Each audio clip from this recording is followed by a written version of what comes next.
Hi guys, how are we doing? Thanks for joining me again today for another video. สวัสดีค่ะ When you come to Thailand for the first time, or even if you have been coming here for years, you might think you have the nightlife scene figured out. You've heard all the stories about bar girls, about paying bar fines, about long time and short time, and maybe you think you can spot trouble a mile away.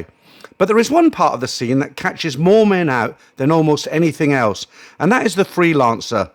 These girls who are not tied to any bar, go-go or massage shop, they work for themselves. You meet them in late night clubs in places like Thermi Coffee Shop in Bangkok or Insomnia in Pattaya, or walking around areas like Nana Plaza and Soy Cowboy when the bars close. They can seem more natural than bar girls.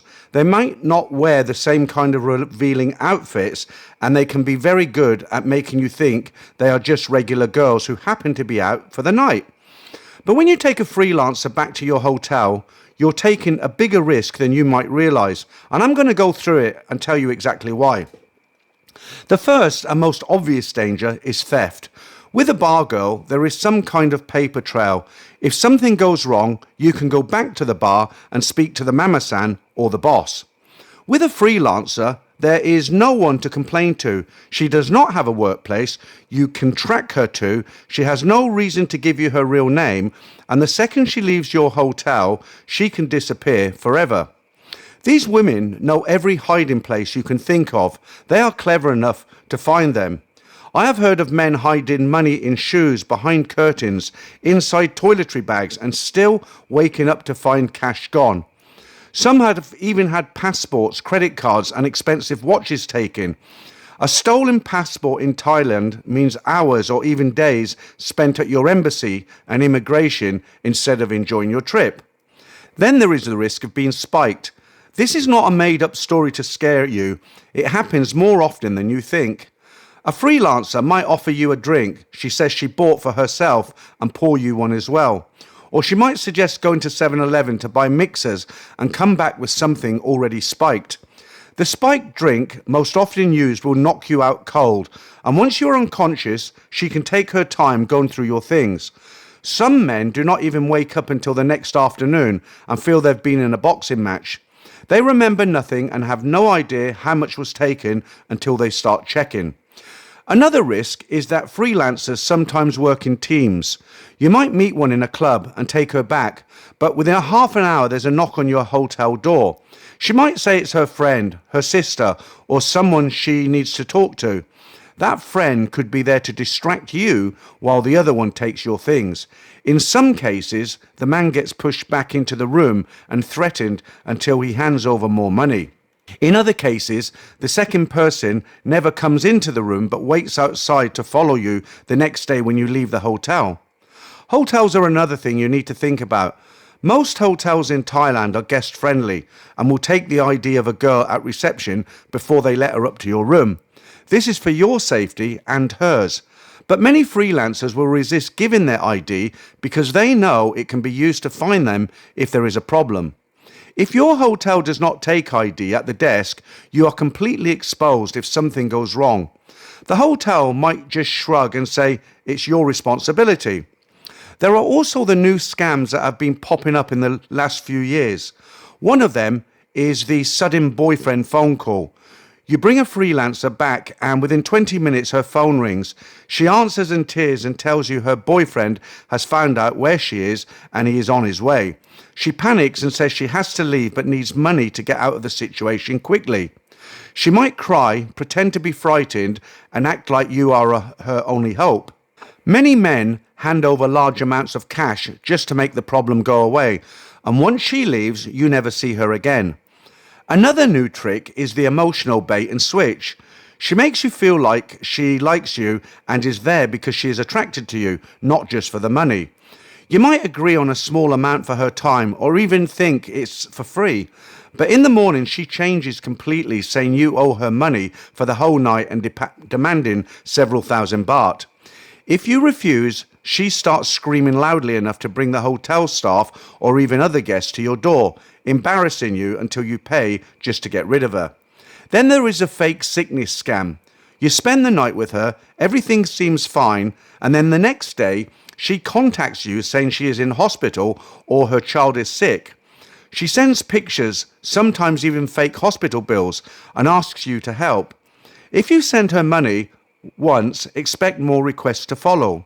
These women know how to play on emotions, especially if you are the kind of guy who does not want to see anyone in trouble. One of the nastiest scams I have heard about recently is the setup robbery. A freelancer agrees to go back with you, but she makes a phone call on the way to your hotel, giving someone your room number. Later in the night, that person comes to your door pretending to be a friend, a family member, or even hotel staff. And once the door is open, they rush in. In some cases, you are physically forced to hand over your cash. In others, you are distracted while they take what they want. But do bear in mind, this is a very rare scam. Freelancers can also be unpredictable because you do not know their state of mind. They might have been drinking or using spiked drinks before they met you. I've heard of guys walking up to find the girl in the bathroom for over an hour, only to realize she was using substances she had hidden in her bag. This can lead to erratic behavior, shouting, crying, or even violence. Some men also forget about the health risks. Freelancers often see multiple clients in a short time. If you are not using protection, you are taking a serious risk. That could stay with you long after your trip is over. Even if she tells you she is clean, you have no way of knowing. And do not underestimate the emotional side. Freelancers can be incredibly convincing at making you feel like you are different from other men. They might say they have not done this for months, that they just needed some quick money for rent, that they like you because you are kind and respectful. This can lead to you giving them more than you intended, whether it is money, gifts, or even your trust. Once they have that, they can keep coming back with new reasons for why they need your help. So what can you do if you still decide to take the risk? First, make sure your hotel takes her ID at reception. Keep all your valuables in a safe at reception if possible, not in the room safe. Do not drink anything you did not see poured yourself. Never leave her alone in your room even for a minute.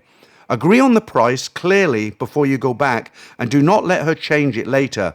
And most importantly, do not let your emotions cloud your judgment. The bottom line here is, taking a freelancer back to your hotel might feel exciting, but you are gambling with your money, your safety, and your peace of mind.